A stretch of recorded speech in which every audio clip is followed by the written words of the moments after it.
On the night of November 22nd, 1987, the city of Chicago was shaken by one of the strangest and most infamous unsolved mysteries in television history, the Max Headroom incident. This bizarre signal hijacking remains an enigma to this day, baffling both authorities and the public alike.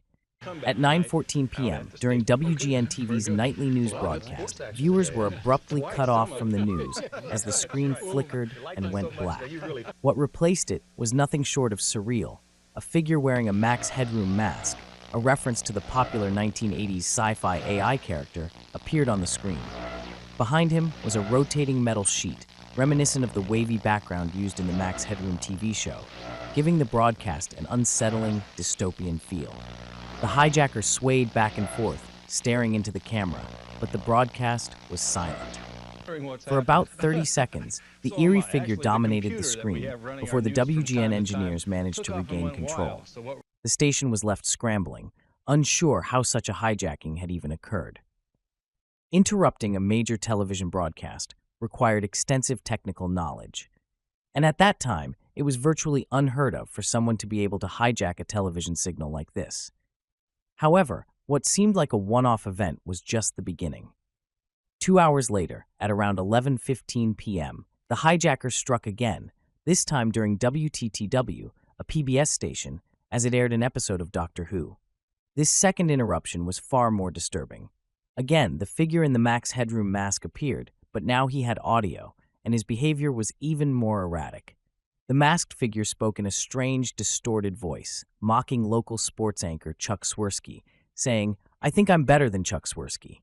He continued with bizarre comments and unsettling laughter, all while swaying in the same glitchy, robotic manner. What made the broadcast even more unsettling were the actions that followed. At one point, the hijacker held up a dildo and made lewd gestures with it. Then, the screen cut to the hijacker's bare buttocks as he bent over and was spanked by an unseen accomplice wielding a fly swatter.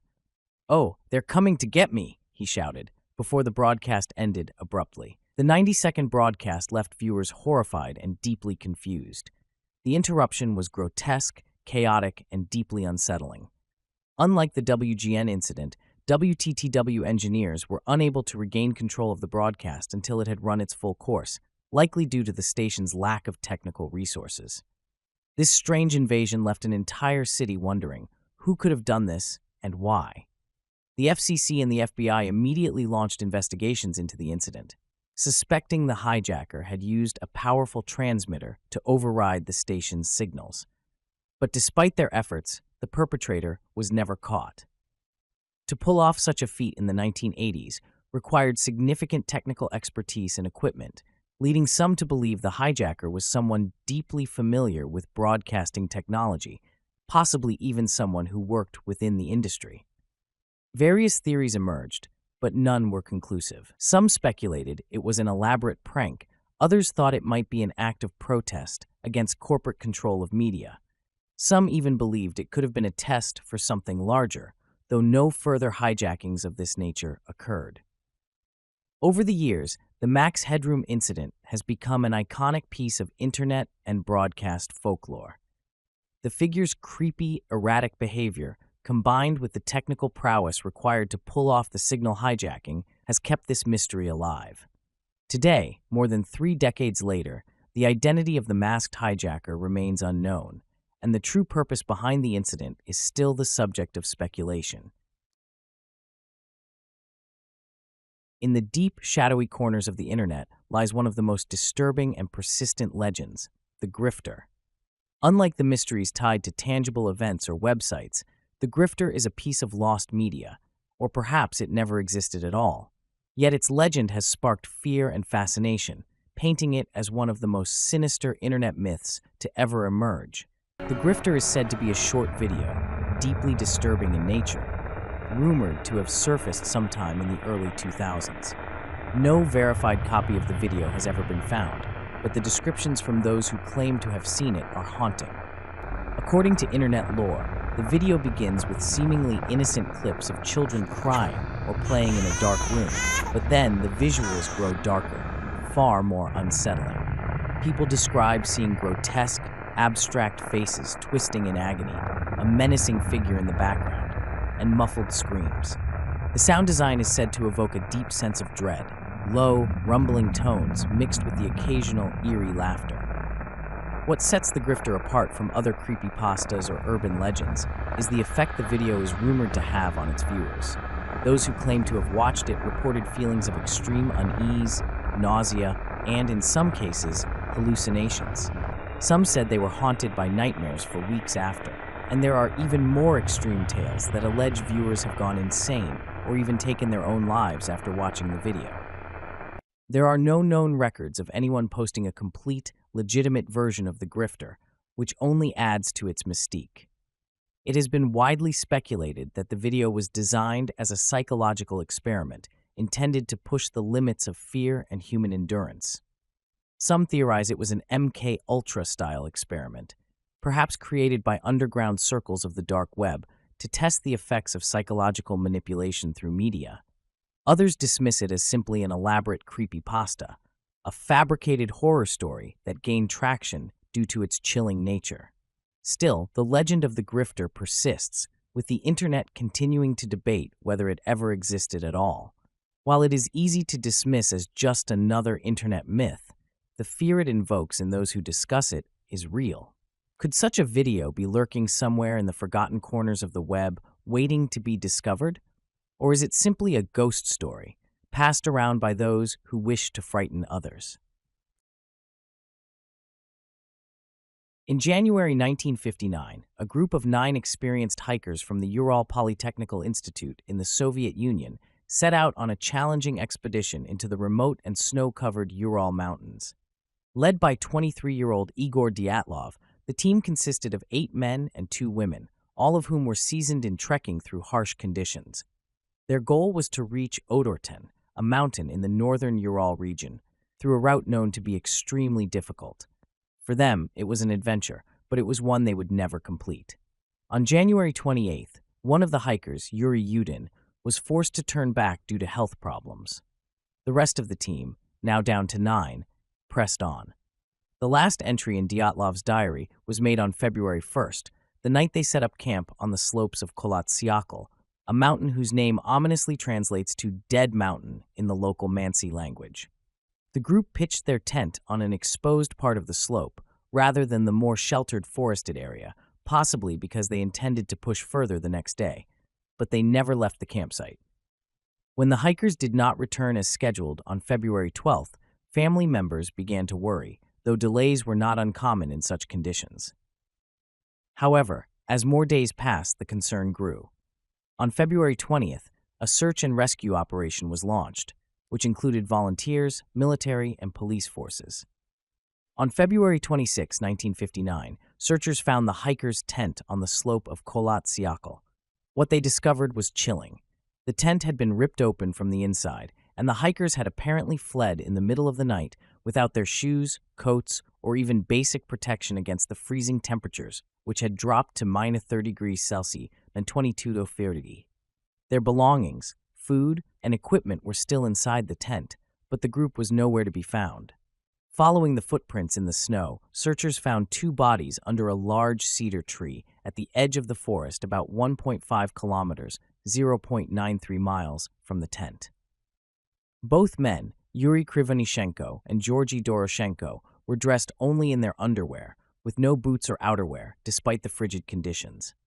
The remnants of a small fire were found nearby, and the tree had broken branches up to 5 meters high, indicating someone had tried to climb it, likely in a desperate attempt to see the tent or escape something.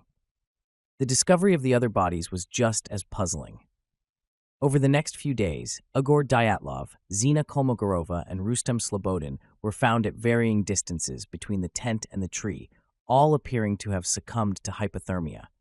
Slobodin had a small skull fracture, but nothing severe enough to explain his death. Their positions suggested they had been trying to return to the tent but collapsed along the way. It wasn't until 2 months later, in May, when the last 4 hikers were found in a ravine further into the forest, buried under several feet of snow. The condition of their bodies deepened the mystery even further. Nikolai Thibault Brignol had suffered major skull damage, and Lyudmila Dubinina and Alexander Zolotaryov had severe chest fractures, described by one doctor as being caused by a force comparable to a car crash. But strangely, none of these injuries were external. No bruising or lacerations were visible, leading investigators to conclude that the injuries could not have been caused by another human.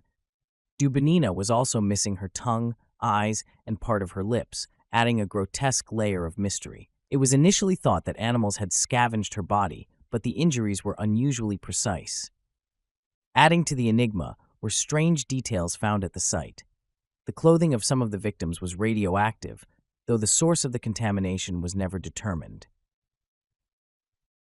Some of the hikers' skin had a strange orange hue, and their hair had turned gray, which many have attributed to exposure or decomposition, though no definitive explanation has been provided. The official Soviet investigation, which concluded later in 1959, determined that the group had died from a compelling natural force and closed the case. No further explanation was given, and the case files were classified, leading to widespread speculation and conspiracy theories. Over the years, numerous theories have emerged to explain what happened at Dyatlov Pass. Some believe the hikers were victims of an avalanche, which forced them to flee the tent in a panic, but the physical evidence, such as the injuries and the state of the tent, doesn't fully support this. Others suggest they stumbled upon a secret military test site, possibly involving parachute mines or experimental weapons, and were either injured or forced to flee by the explosions. The fact that some of their clothes were radioactive gives weight to this theory. More supernatural theories include claims that the hikers were attacked by a yeti or that they encountered some form of alien life. A few investigators have proposed that infrasound, caused by wind and topography, may have induced panic in the group, driving them to irrational behavior. The case was reopened in 2019, and after new investigations, Russian authorities concluded that the cause of death was likely hypothermia due to an avalanche. However, many experts and Dyatlov Pass enthusiasts remain unsatisfied with this conclusion, pointing to the unexplainable injuries, the condition of the bodies, and the strange environmental factors as evidence that something much more mysterious happened that night. Despite decades of research and renewed interest, the Dyatlov Pass incident remains unsolved. It stands as one of the most chilling and confounding mysteries of the 20th century, a story of 9 lives lost in the most inexplicable and terrifying way imaginable.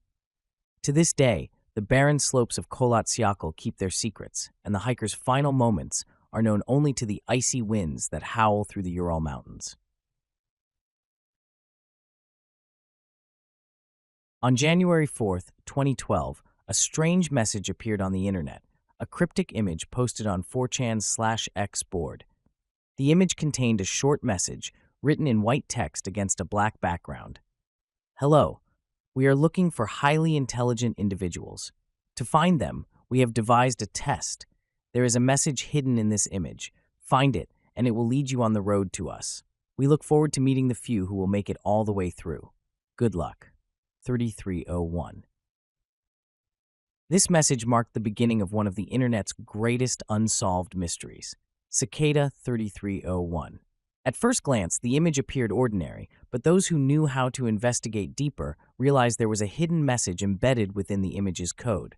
This led to a series of puzzles, each more complex than the last, requiring solvers to use advanced knowledge of cryptography, steganography, and classical literature. The puzzles soon spread beyond the digital realm, requiring participants to follow real-world clues, QR codes hidden in cities like Warsaw, Paris, Seoul, and Sydney, to progress. The mystery quickly gained international attention.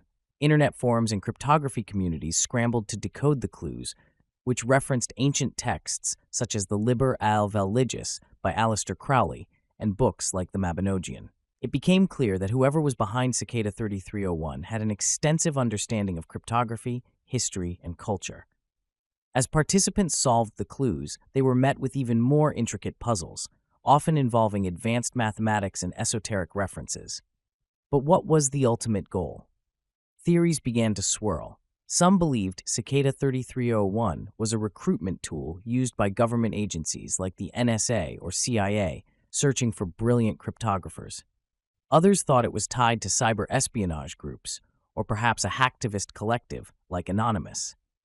More fringe theories suggested it was the work of a secret society, like the Illuminati, seeking the brightest minds for some unknown purpose. Still, others speculated it was simply an elaborate internet prank designed to troll those who took it too seriously. After the first puzzle was completed, only a few individuals claimed to have solved it and reached the final stage.